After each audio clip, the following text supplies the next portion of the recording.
Over the weekend, I was actually talking with one of my friends about the Zelda movie, and she told me that she thought it was going to be a failure, that she thought it was going to be really bad, and I don't hold that opinion. I really think this is going to be the most difficult endeavor that Nintendo has ever taken, but I think they can do it, and I have proof today that they are on the right track. There's been a leak. There has been a horrible leak that I cannot believe made it to the internet. Here we are today covering this leak. I don't know what this is called specifically. I've never once thought about this before, but the thing that directors will clap shut and say, action, that has been leaked for the Zelda movie, and we don't know if this is actually true or not, but it seems to be true, and it looks great. This is Benjamin Ainsworth as Link. You are looking at him right now on the screen. He looks incredible, and he is holding the Master Sword in his right hand. He has the Hylian shield on his back. There is just so much color and vibrancy in this. You can see so much character. I just love the way that they have his hair, the way his cap is, and this already gives us so much more information on what this movie is going to look like. Because moving forward, we had no clue what it was going to be.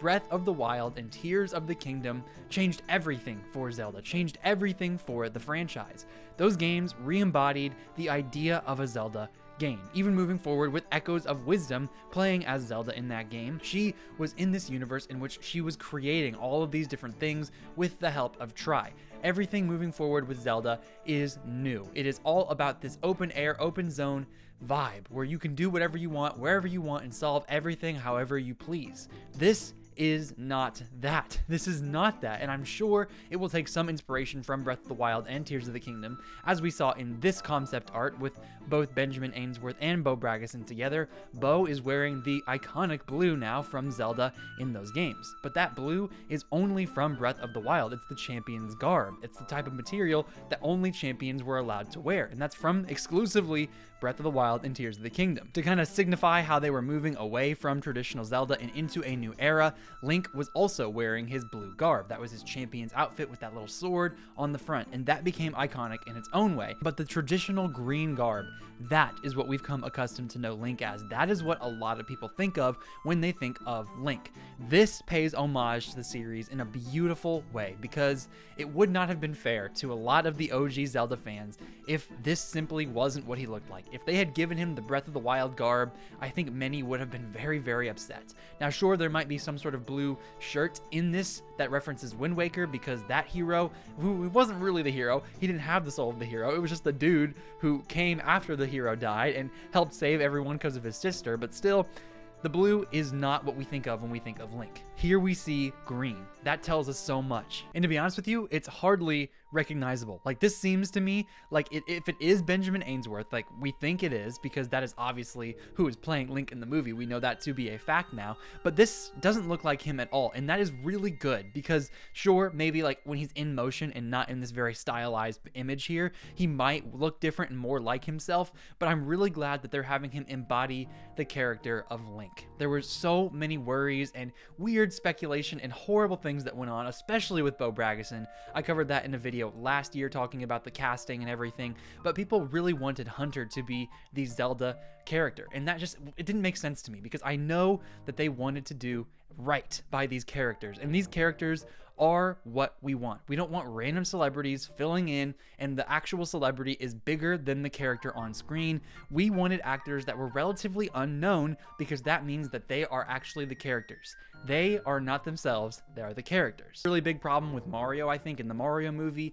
Like, those movies are really fun. Very successful Mario movies to this point. The very first one made like 1.3 billion, and Galaxy at the time of this recording is already over 700 million in less than a month. But the big problem with those movies, in my opinion, at least with Mario specifically, is that his voice doesn't really sound like Mario. It just sounds like Chris Pratt kind of doing an accent. Just a little bit. Like, it just sounds like Chris Pratt to me. It is genuinely just Chris Pratt doing a Mario impersonation. So it kind of takes away from some of the scenes, in my opinion, when it's just him talking and it's like, that's Chris Pratt.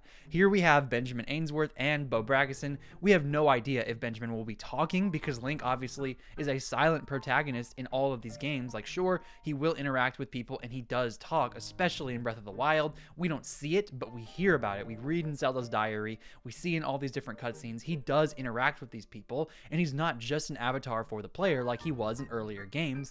but it doesn't make a lot of sense to me to see a Link on screen saying a ton of words. Like, I think narratively he's going to have to speak, but what his personality looks like is going to be very different than maybe what a lot of people expect. So looking at this, I'm just really glad that we can kind of take that, if this is true, if this is something that is real, we can kind of take that as something that is implied by this art itself. We are really focusing in on the Zelda aspect here. Everything is hardcore Zelda, and it has nothing to do with all these other celebrities. Now, there is another leak that we can look at here, like spoilers if you don't want to see this very specific part, but if you're on a video about a leaked image, then you're probably wanting to see this. Here we see this lady from Severance. I forget her name, it's off the top of my head here, but she is very likely going to be playing Impa, and I believe on the IMDb it's also listed as her playing Impa now. So that is technically a celebrity who could kind of overshadow the character, but I don't think she's big enough, in my opinion, to actually do that. So we have some really good characters here already set up.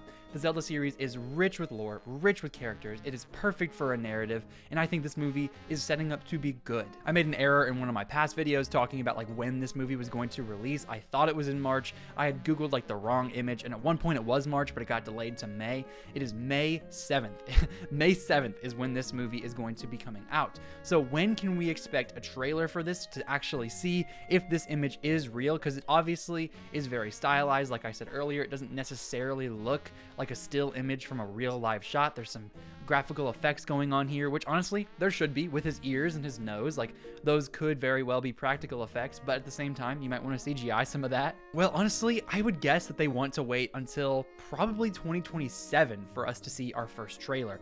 Now, it depends what kind of route they want to go, because there are some movie places that there are some studios that really want to get those teasers out about a half year in advance or a year in advance sometimes to get people hyped up, but usually that's for a pre-existing franchise and for something that people already are interested in and are clamoring down the doors to see. Now, sure, Zelda is that, but I don't think a lot of people are necessarily clamoring to see it right now, especially given the movie landscape of 2026. There are so many movies, especially down to December. We're going to have Dune Part 3 and Doomsday dropping on the same day in December. So I just really don't think that they would want to drop it unless they wanted to drop it around then. If they really wanted to get people to see this movie and to be like, man, I gotta go see that, then there's a chance that those crowds would line up. I do feel like a lot of those Marvel fans that would see Doomsday and the people who would go see Dune would probably also be interested in a Zelda movie. So if they were to release some sort of teaser, just like a 30 to 40 second thing where some music plays, we get to see Link a little bit, we get to see Zelda a little bit in some of the landscape shots, and boom, Zelda movie, May 7th, 2027. That's all you have to do to get like billions of people interested, because billions of people will see those two movies combined. Yeah, I would be very, very surprised if we saw a trailer before then. Now, what will that actually look like in terms of when they drop it and what they're going to show us? I don't know, because normally I would say there's probably going to be some sort of Nintendo Direct announcement with that. They have really been pushing their movies and IP expansion and all of that conversation, and I really do think that they would normally put it in a Direct, but this year, it's been weird, hasn't it? We've not gotten a Nintendo Direct since last September, and here we are in April. We probably won't get one until June if they decide to give us one at all. And of course, we can almost always count on a September Direct, but a lot of people thought we could almost always count on a February Direct because we'd had one like every year for the last 7 years. Now, last year they didn't have a February one, but they had one in April and then one in March. So a lot of that really came down to, sure, they didn't do it in February because they just wanted to wait till the Switch 2. This year, we're definitely doing February, and no, they didn't. So if there is a chance of us seeing it sooner than December, I honestly think it would be in a September Direct. Probably somewhere right in the middle where they're like, hey, this is Zelda's anniversary. They could do some sort of anniversary special where they're saying this is Ocarina of Time remake that's been rumored by Nate the Hate, all of these other potential Zelda outings, and then we get our first glimpse of this movie and perhaps even get to see Wes Ball, who is the director of this movie and has worked on Maze Runner and a lot of other projects in the past that are somewhat similar to this. Another detail that we know is that this is taking place in the Lord of the Rings world in terms of where they're actually filming it. Like, I think it's New Zealand where they film the Lord of the Rings movies, and they're filming it in the exact same location, which is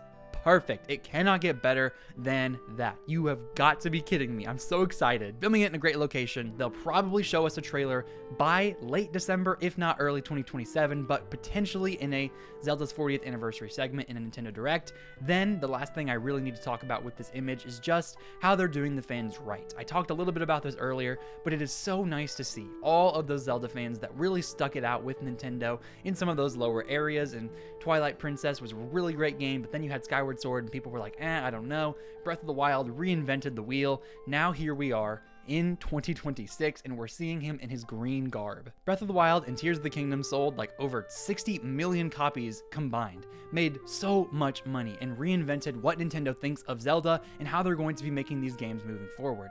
It would have been easy for them to say, you know what, let's ignore the history, let's ignore the past, let's make these centered around the Breath of the Wild and Tears of the Kingdom archetype. Let's center it around that, and then have some Easter eggs here and there from Ocarina of Time and all these other games. No, they are doing the fans right. It is so good to see, because I was not a Zelda fan before Breath of the Wild. Breath of the Wild was my first Zelda game. It introduced me to the series. Then of course I played Tears of the Kingdom, I played Link's Awakening, Skyward Sword. The games I still haven't played yet are Twilight Princess, Ocarina of Time, and Majora's Mask. Those are the only 3D entries I've missed. I played some other 2D ones as well. So to be honest, like, I feel as though I know a lot about Zelda, but I wouldn't say I'm a Zelda expert, at least not yet. I need to get my hands on some of those older games. But here we are seeing this version of Link, and it just makes me so happy for those fans, because if they had done the Breath of the Wild, Tears of the Kingdom era style, made him in his blue, a lot of people would have been happy about that, but so many, especially the core fans, would have said,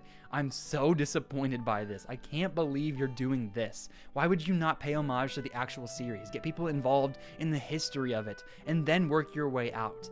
This is so great. I'm really glad. In my opinion, this is also the sign of just a really strong company, a good company that knows what their fans want and is really paying homage to the history of the series, actually is taking this whole thing seriously, isn't just doing what they think is going to get them the most money. I really do appreciate that. And I just have one more thing I'm going to talk about here, the history and future of these movies. History is being made right now with the very first live action movie ever produced by Nintendo, and we're not counting the horrible Super Mario movie from like the 80s. No, we're not counting that at all. Here we are, modern day Nintendo, the first ever live action movie.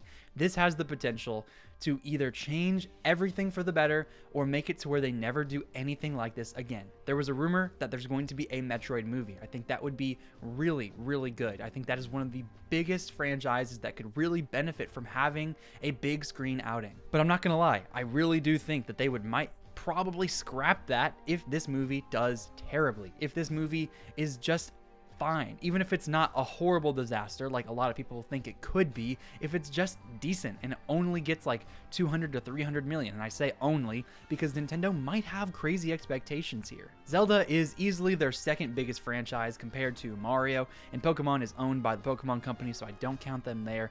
It's Mario, and then it's Zelda, and Zelda is the big moneymaker for the Switch and Switch 2, more than the Mario series, at least in terms of 3D entries. So I just really hope that they don't forget how big of a phenomena Breath of the Wild and Tears were. Breath of the Wild was huge and is still talked about to this day. Tears was a little bit more controversial, but it's still considered a masterpiece by many. Moving forward, they have to understand Zelda, although it was their second biggest franchise, it didn't tend to sell that well before. Like on the Wii, the Skyward Sword game only sold like 3 million units. On a console with 100 million people. I've talked about that a million times on this channel, but I just hope they have good expectations here, and I hope they provide us a piece of content that is actually great. Not just good, it needs to be Lord of the Rings level, and that is such absurd expectations, I know, but it has to be phenomenal, because what could the future be? Not just for the Zelda series. There could be multiple Zelda movies in the works, absolutely, and I would love that. But for the future of all Nintendo cinema here, Illumination has a lot of that animation style down.